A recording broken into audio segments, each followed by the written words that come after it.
Off you go then. So this is our presentation. So our resource is Habla y al Tiempo by David McKee. We chose a book because reading tends to be ignored in second language teaching, but it actually does support the sentence creation and it supports language acquisition, especially when paired with visuals, which this book has. And it doesn't have complex sentences either, which makes it less confusing and panicking for pupils. The book also has a Spanish and English translation, which is good for EAL students as it can help them build both languages side by side. However, with English speakers, it can encourage them to read the English and become quite lazy. So to prevent this, we could cover the English translation. For previous knowledge for the resource, recent research has actually found that there's not a critical period for second language acquisition, and it's only actually for first language acquisition, but it means that we need to make sure that all of our pupils have a solid first language foundation before we start going on to second language teaching. So our lesson is actually aimed at a year 3 class. The same research found that fear of mistake actually hinders second language learning as people get older, so we need to ensure that the pupils are confident and encouraged as much as possible. In prior lessons, the children have already learned feelings, greetings, and describing what they look like, so they already have a basic knowledge of some of the grammar points of the language, which will help build their confidence in progressing sessions. For example, in our lesson that we're going to do is lesson 1 of the topic, and they would already know the words mal and bien from learning about feelings. The role of the teacher is important in pupil confidence, as the pupils' attitudes towards the teacher is a really key factor in their language learning. So we need to ensure that the teachers are using the target language as much as possible, and they're using big gestures so that the pupils can work out the meaning of new words. It's also important for the teacher not to correct the students, but to guide them instead, because as Shannon stated before, the fear of mistake, if you keep correcting them, they believe they're wrong and therefore have a fear not to become wrong. So if you guide them and just reinforce the correct pronunciation of the words, it creates a better effective language learning. Yeah. So the presentation stage of our lesson must be presented with clear visuals and gestures by the teacher. And a lot of teachers will use a varying tone of voice to engage the children and make sure that all of the new language is in their long-term memory. It's also really important because, as research suggests, that a lot of children who study second languages all agree that repetition is key in effective language learning, which is why we've incorporated repetition into the practice stage. The practice stage of our lesson, we actually tried to put pupils in groups as much as possible throughout our mid-term plan, because it was found that the practice stage is most effective when working in groups.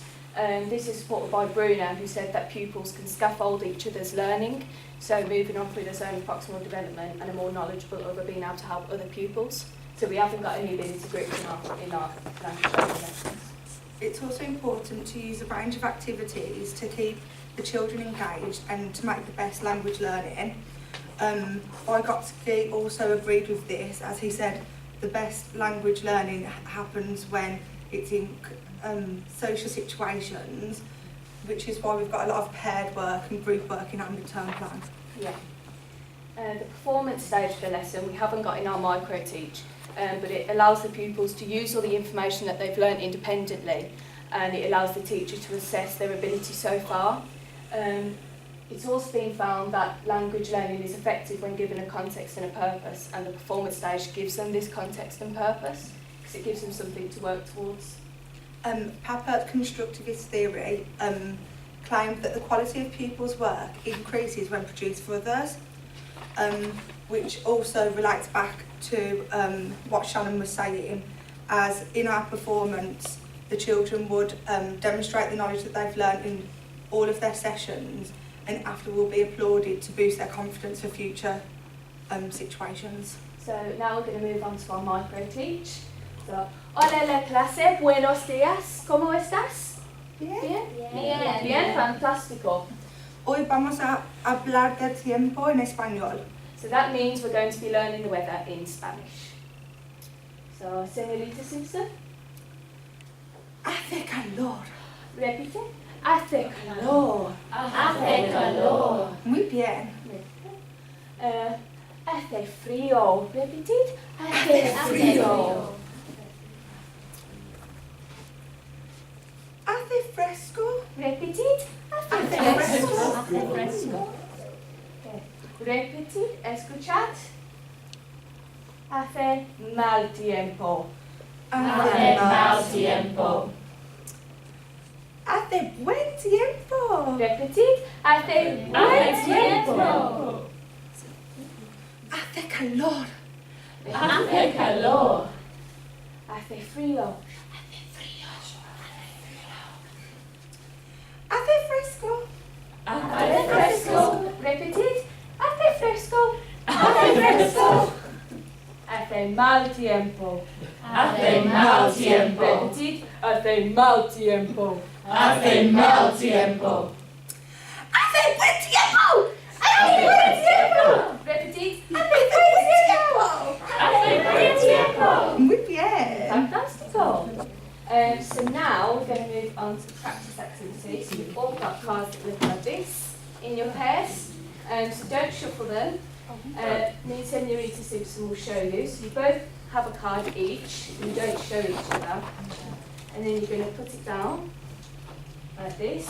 And we've both got hace buen tiempo. Whoever can say the Spanish Hace buen tiempo. will keep the cards. Yeah? With, Vamos? with the thumbs up card, let me just say, whoever puts it down decides whether it's hace buen tiempo or hace mal tiempo. You have to match it. Okay. Vamos a atrás. Hace mal tiempo. buen tiempo. Hace mal tiempo. Try again. Yeah. Yeah. Best day ever. Hace mal tiempo. You didn't even let me put that down. So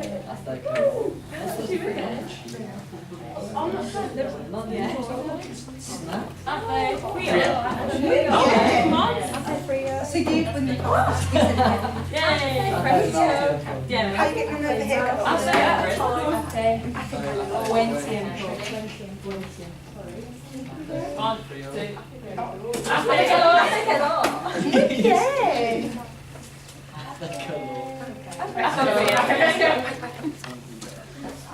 Parad, mirad y escuchad. Okay. So next, in pairs, one person's going to do the gesture and one person's going to say the Spanish, and you'll keep taking it in turns. For example, Hace frío. if you all understand, comprende? Vamos. Hace frío.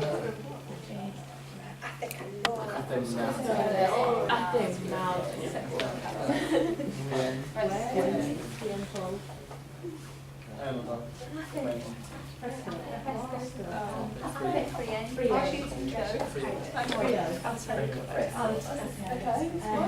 Hace calor. Muy bien.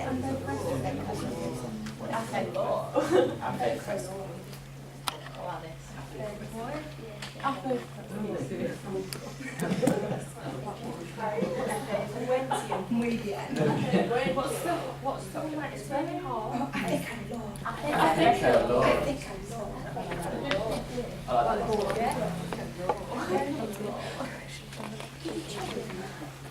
Silencio en 3, 2, 1. Gracias. So that's the end of our micros each.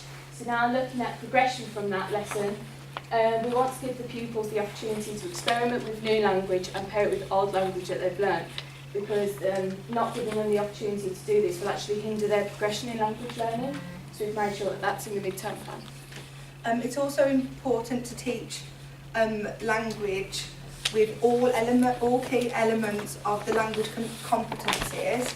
Yeah, so in our first lesson, we actually focused on their oral and literacy skills, whereas in lesson 4 and 5, we focused on their reading and writing, because we need to make sure that their oral skills are solidified before you move them on to reading and writing, otherwise it's a bit confusing. Yeah? Thank you. Okay, thank Right, okay. Is that the end? Yes. Oh my God. Thank God for that. you. Yeah, thank you everybody. Yeah, I say that. I have been absolutely, totally impressed by everybody. Everybody's put a lot of hard work into these.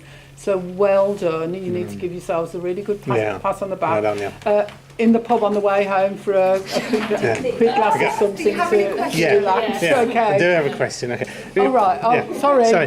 When you were saying you have to have a solid first language before you can move on to a second language, what do you mean in terms of first language? just, You mean in terms of like- English? Yeah, So it just said- children. No, it just meant whatever their first language is, Okay. they have to have a solid foundation of that before you can move them on to Right. a second language, because Okay. otherwise they struggle.